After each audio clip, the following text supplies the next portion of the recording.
Brian Taylor, and today I'm going to be making a video on Moringa. It's an awesome tree. I know I'm a little late to the party. Everybody and their mother's done a video on this wonderful tree, but I want to maybe share a few of my little insights that I have on it, how to care for them, and some of the benefits that we get from growing them. So behind me, this is not my Moringa tree.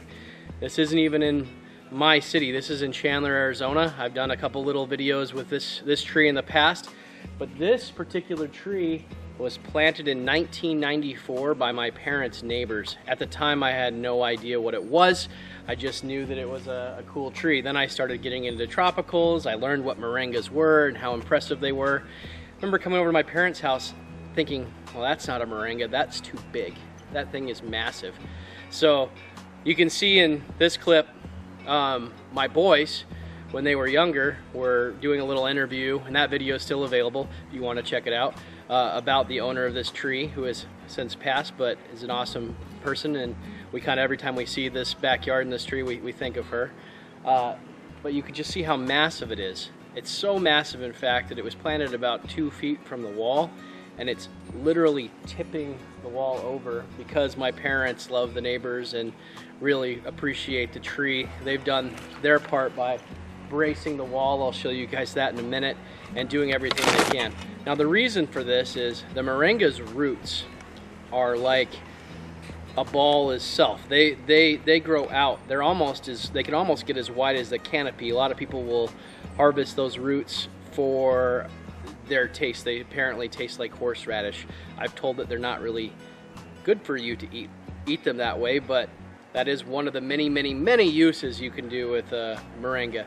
So moringa leaves are very nutritionally dense. They're probably one of the most nutritionally dense foods on earth. I'll share a picture with you guys of some of the comparisons when you compare them to other foods. So they have 3 times the potassium of bananas, which bananas are known for potassium, 4 times the calcium of milk, 36 times more magnesium than eggs, iron.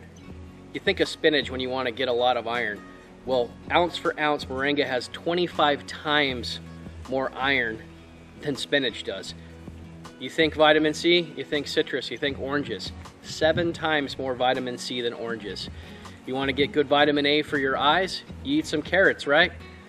Nope, eat some moringa. It has 4 times more vitamin A than carrots do. That's amazing. 50 times more vitamin B than bananas. 50 times more vitamin B3 than peanuts, and over 2 times the protein of yogurt and milk, which is just phenomenal when you consider all of those benefits. Now, the leaves to me are pretty bad tasting. I'm not a big fan of them, but they kind of have a more bland taste. But they are 100% edible. A lot of people will take the leaves and they will dry them out and put them into a powder. But if you want the best benefits, just like anything else, you eat the leaves. Now, like I said, it's not my favorite. If you eat any leaf ever, kind of reminds me of that, and you can tell that they're very strong. The other thing that you can eat on these things besides the leaves and the roots is the flowers. So the flowers bloom for a good part of the year. And if you're trying to attract pollinators to your yard, flowers from the moringa tree will get them. The flowers, unlike the leaves, are very sweet, and they actually taste pretty good. They, of course, have a floral taste to them. And then eventually the flowers start turning into these little pods. Now, this is a pod that has developed to maturity and gotten to the point where it's ready to use for harvesting the seeds. That's not, I'll talk about that in just a second. But if you want to eat moringa, there's a couple stages. Let me show you. All right, so you've got this stage, which this stage is a little underdeveloped. You want them to get a little bit bigger than that. They're probably about as thick as like a 4-gauge wire or the lead inside of a pencil. Then they get slightly thicker. They're not quite ready yet.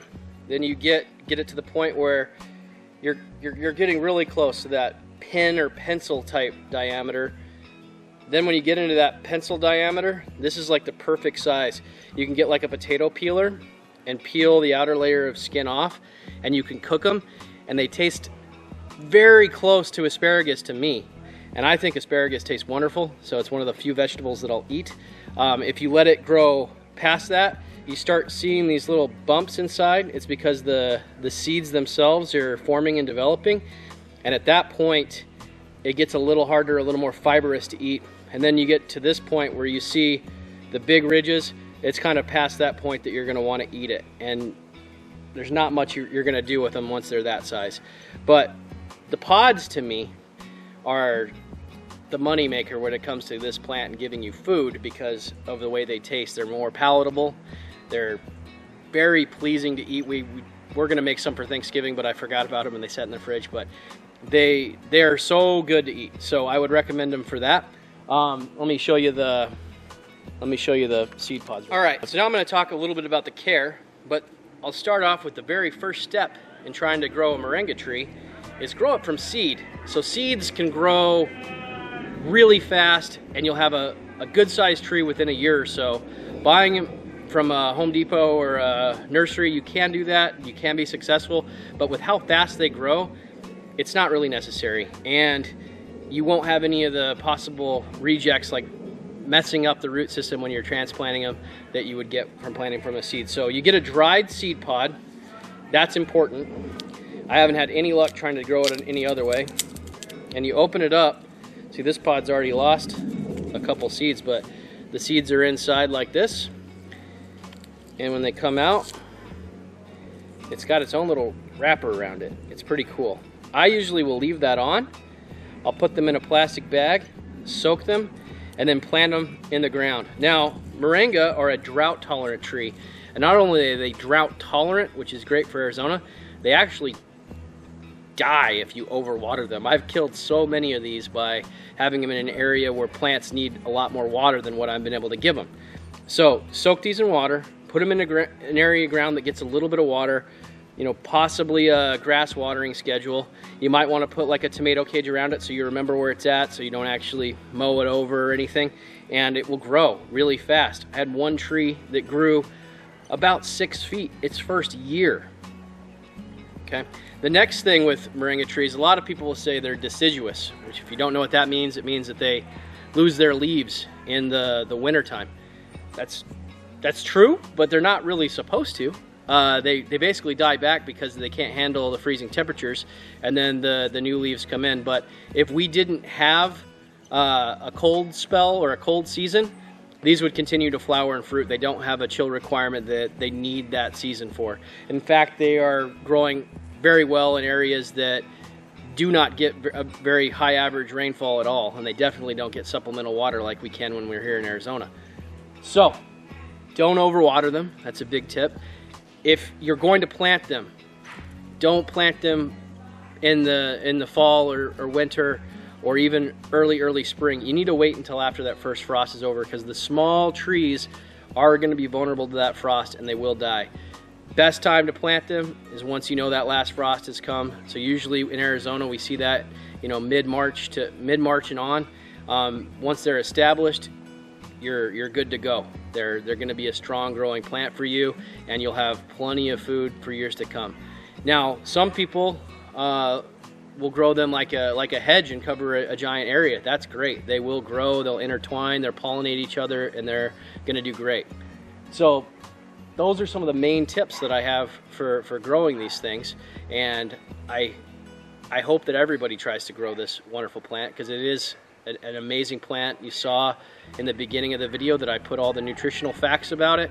There are so many other things that this tree is supposedly able to do. If you look up moringa benefits on WebMD, they're using it to help with cancer. They're using the seeds to help filter water in underprivileged countries. The list goes on and on with this tree's amazing benefits, and you can have those benefits at home.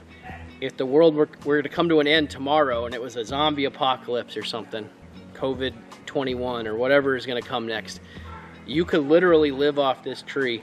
It's one of the only trees that has all the amino acids you need to live. May not be the best variety for you, but you could potentially live off of this tree. So keep that in mind if you're a prepper and you're wanting to have some food source for you. If you live in an area that it gets cold, you can trim them down and put like a hay bale on top, keep the roots alive, and it can come back. I haven't tried that. We could be moving soon, and if we do, I'll be trying that because the place we're moving is Zone 7.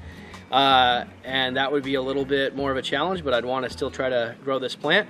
You can grow them in greenhouses. There's a lot of options for those that want to grow them, or you grow them as a annual crop. You just plant them every year, let it grow, harvest the leaves, get maybe a few seeds for next season, and go. The seeds are pretty cheap. You can find the seeds on Amazon, eBay, a lot of different places. So I don't have any seeds if any of you guys are going to be asking, because this is at my parents' neighbor's house, and they usually let me take whatever I want, but I usually only take a few because I don't want to be greedy about it. But find some seeds, plant them. If you want to learn more, just get online. There's so many videos. Like I said, I'm a little late to this party making videos, but I do encourage you to grow this plant, and we will catch you next time. Please subscribe if you enjoy our content. Thanks. Bye.